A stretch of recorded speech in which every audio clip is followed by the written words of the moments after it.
What is up, everybody? This is Lyle with No Hippie Trucking and Transportation. Sitting up here at the terminal for another day. Not supposed to sign my lease for another couple days, but I did see him getting my truck in the shop, getting the APU put in, the inverter put in, bunk heater, and I think they were going to put on the super single tires as well. So got a chance to take a look at it up close, so I'm pretty happy with the way that came out.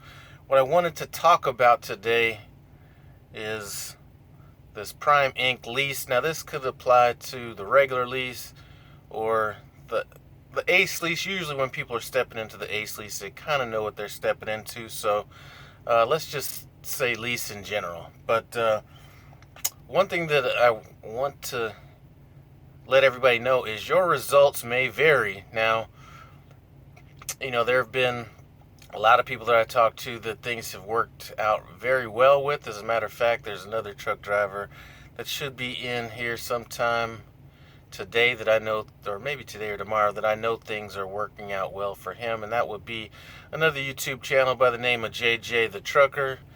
Check him out if you haven't. He started Prime about 6 months after I did, and he jumped right into the lease and has made it work for him.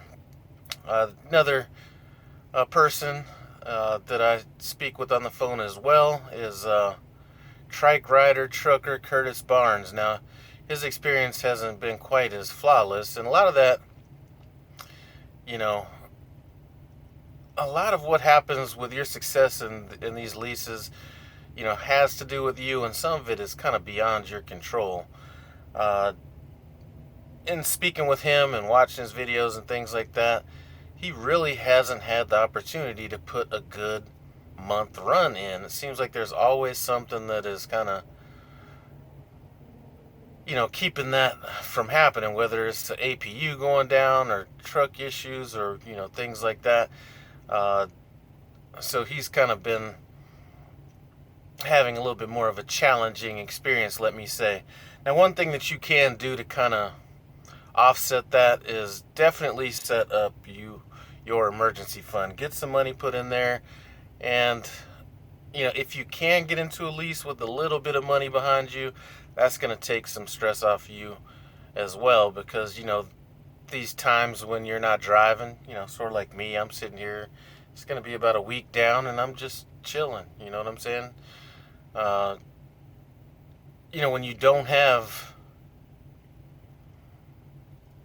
a little bit of money behind you, it turns little problems into big problems. So, that's the first thing to understand. Results may vary. Try to get a little bit of money behind you. If you're not coming in with some money, at least start up an emergency fund right off the bat. I'm a firm believer in maxing that emergency fund out to the 20 cents a mile. I think that's the most you can do, and your emergency fund will build up pretty fast at that pace. So another thing is try to build up a network. Now, I have a network of people from all the way from people that aren't even on their truck yet, they're still in TNT, all the way to people, like Willie the Million Mile Man, been driving for 10 years, been with Prime for a while. So I always have somebody to reach out to when I have questions or problems, things like that. And the reason I'm bringing this up is, there's a driver that I've been speaking with since he first came to Prime, and he just upgraded to his own truck, and I just happened to call, and he was going through a situation that he wasn't sure how to handle, and he almost kind of, not necessarily, I just think he told the dispatchers or gave them kind of a status, but didn't really push it, and they weren't getting back with him, and I kind of, gave him some advice on what to do, and within 5 minutes, it looked like he was able to get that situation squared away. And the only reason that I know how to, knew what to do was, that I'd gone through that situation before and knew how to handle it. So I was able to walk him through that and take a lot of stress off of him. So build yourself a network, whether that network is just being able to talk to people you know, make these drive shifts shorter. You know what I'm saying? So 11-hour drive shift can go by pretty fast if you have, some people to talk to during that 11 hours. Get a good relationship with your logs advisor. Uh, that is an excellent tip. I remember when I first got out on the road, and I had a load. I wasn't exactly sure how I was gonna work it with the hours of service that I had available. Called my logs advisor. What's up, Debbie? No, she's not watching this, but anyway, called my logs advisor. She went through, basically walked me through how to get that load handled. So, and beyond that, once you establish a relationship with your logs advisor, I mean, there have been times when I put my truck in the shop, forgot to log out, called up there, uh, had her log me off. Um, Another time, I was like dead tired after parking. Uh,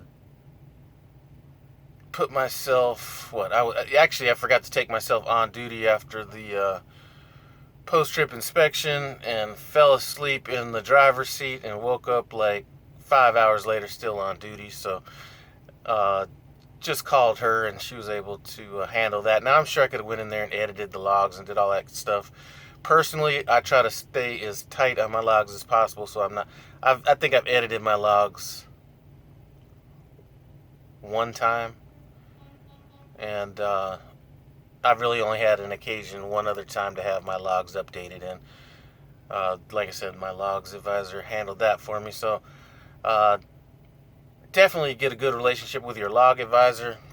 And I was speaking with Curtis Barnes, Truck Rider Trucking, and when he had gone through his upgrade process, it was during this whole COVID situation where they weren't running the normal logs class. And one thing I will tell you is that logs class is a definite must.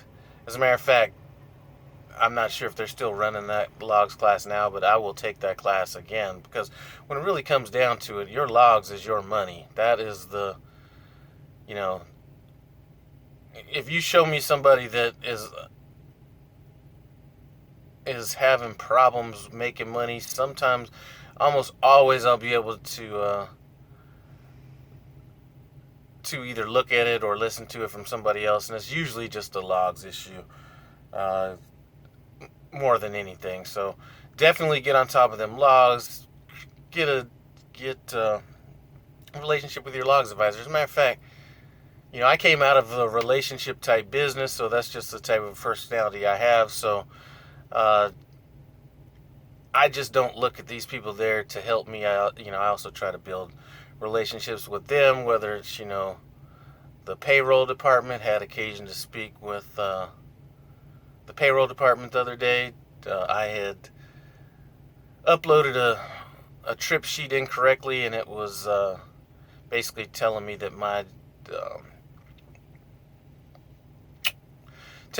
I hadn't submitted my loan yet, or not my loan, my load yet. So, just had occasion to call her. She told me that I'd filed the trip sheet, and that was that. And then just, had a quick discussion with her on, just a few other things as far as payroll goes and stuff like that. Really nothing that's necessary, but it's always good to be on top of somebody's mind.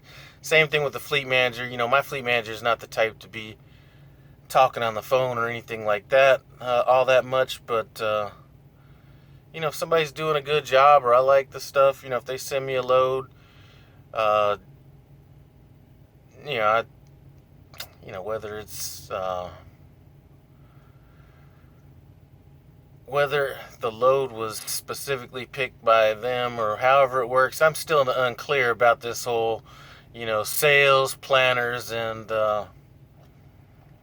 dispatch. I'm not exactly sure how all that works, but, I just, if I get a load I like, tell them I appreciate it. If I get a load I don't like, if I do plan on turning it down for one reason or another, I try to leave those explanations on why I did it. And like I said, most of the time when I'm turning stuff down, it's not always because of the money. It could be because of the money, but not necessarily because of the money.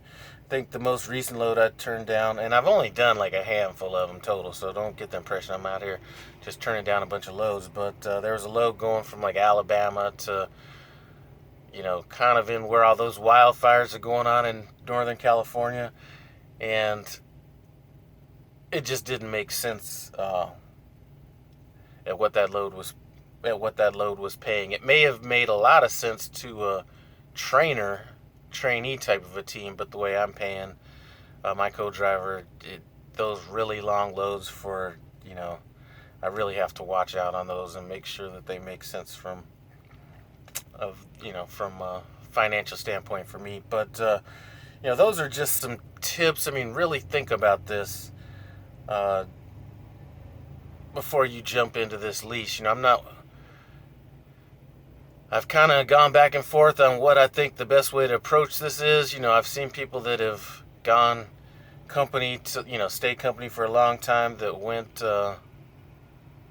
looks like somebody that's driving by went under a low bridge or something like that because the top of their truck is almost non-existent. So anyway, another thing is if you plan on leasing, understand that anything that you do to that truck is going to be about $1,000 deductible regardless of what it is as soon as you put that claim in. So be prepared for that. Like I said, I keep wavering back and forth on what I think the correct amount of time is to go into a lease. Is it, or not necessarily the time, because we're not talking about rocket science here. I mean, this is basically just picking up. You pick something up, you don't hit shit, and you drop shit off. I mean, it's that simple. But I keep wavering back and forth on the amount of, I guess, reserves you should have getting into the lease. And I think that while some people can do it with little or no reserves, some people are going to just need to have a little bit of financial backing behind them before they step into it. I look back at the beginning of my lease when I got hit by a deer, boom, $1,000. Then a car hit me in St. Louis, boom, another $1,000. And for those of you guys that are just watching, this maybe weren't around back when that accident in St. Louis happened. A car came off an on-ramp, basically ran into the side of my truck. I knew as soon as the car hit me that they weren't showing any signs of somebody that would be responsible enough to have insurance, which they didn't. So I ended up taking that $1,000 hit on that deductible.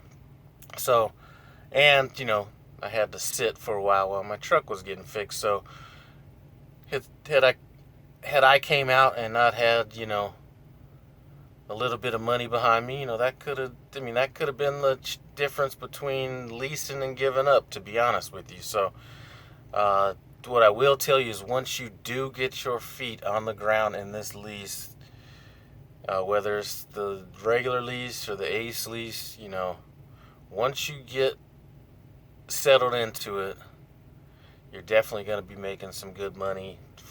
But then again, results vary.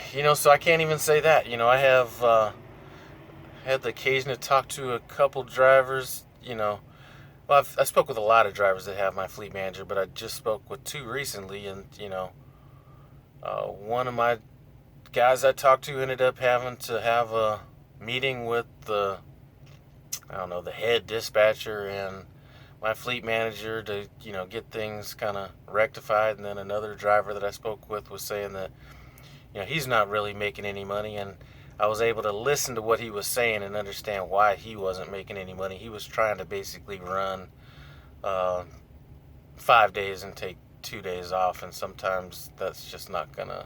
I mean, he was making some money, but basically those 2 days, you might as well look at that as losing an average of, I don't know, $1,200 over those 2 days, give or take a couple $100 either way. So I could see why he wasn't doing well. But anyway, a little bit of an update, and just wanted to stop by and say what's up. I guess I kind of rambled on a little bit longer than I had anticipated doing, but that's what happens when you wake up to the fog of that Missouri morning. Anyway, I'd like to thank you guys for stopping by No Hippie Trucking and Transportation. I appreciate it. Comment, subscribe, and I'm out.